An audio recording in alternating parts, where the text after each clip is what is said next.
C'est bon? Voilà. Merci. Alors, Jacques Chevrier, il faut dire que vous êtes donc l'un de ces grands critiques littéraires qui avait rendu vraiment visible la littérature africaine. Il y a de cela plus de vingtaine d'années, vous écrivez donc sur la littérature africaine.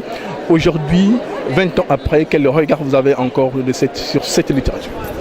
Alors, je vous corrige sur les dates, ça fait plus de 20 ans parce que le premier ouvrage qui m'a véritablement fait connaître, c'était Littérature nègre, dont la première édition apparue en 1974. Et ensuite, c'est un livre qui a été sans cesse repris, réédité, augmenté, etc. Et je crois que ce livre a beaucoup fait justement pour décloisonner la littérature africaine et la faire connaître non seulement à un public européen qui l'ignorait ou qui la méprisait, mais également à un public africain. C'est-à-dire que mon livre a circulé à un moment où dans les programmes des collèges et des lycées, on inscrivait la littérature africaine.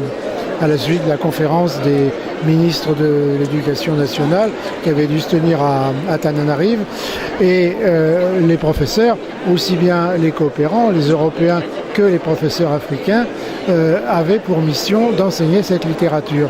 Et la plupart d'entre eux ne la connaissaient pas parce que personne ne leur en avait parlé.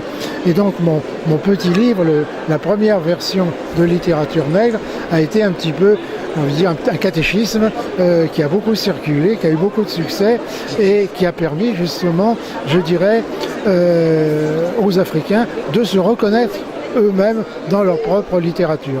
Alors après, bien sûr, j'avais pas pour mission de convertir les Africains. Une de mes missions était de faire connaître et aimer cette littérature à mes étudiants français. Et là aussi, je crois que ça a très très bien fonctionné parce que j'ai formé des générations d'étudiants, pas seulement français, européens, africains, américains, etc., qui ont travaillé sous ma direction. Voilà, merci. Coupe un moment. Coupe.